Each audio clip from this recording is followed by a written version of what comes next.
نحمده ونصلي على رسوله الكريم أما بعد فأعوذ بالله من الشيطان الرجيم بسم الله الرحمن الرحيم وما أرسلناك إلا رحمة للعالمين وقال النبي صلى الله عليه وسلم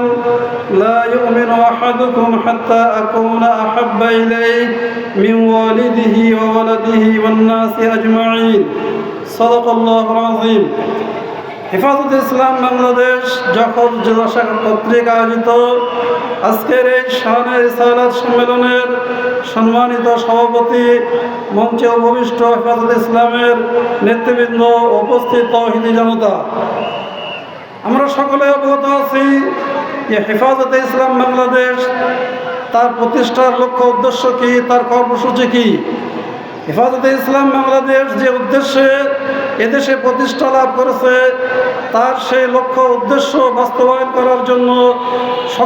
সব ধরনের কর্মসূচি পরিচালনা করে আসছে। প্রতিষ্ঠা লগ্ন থেকেই তার যে লক্ষ্য উদ্দেশ্য যে ইসলামের হেফাজত করা, রিসালাতের শান, রসুলের শান প্রতিষ্ঠা করা, হেফাজতে ইসলাম বাংলাদেশ ইসলামের হেফাজত করার জন্য এবং রসুলের শান, রিসালাতের শান, রসুলের মর্যাদা, রিসালাতের মর্যাদা প্রতিষ্ঠা করার জন্য যে কোনো কর্মসূচি দেবে, যে কোনো ত্যাগ স্বীকার করতে বলবে, আমরা ইনশাআল্লাহ সেই কর্মসূচিতে অংশগ্রহণ করব।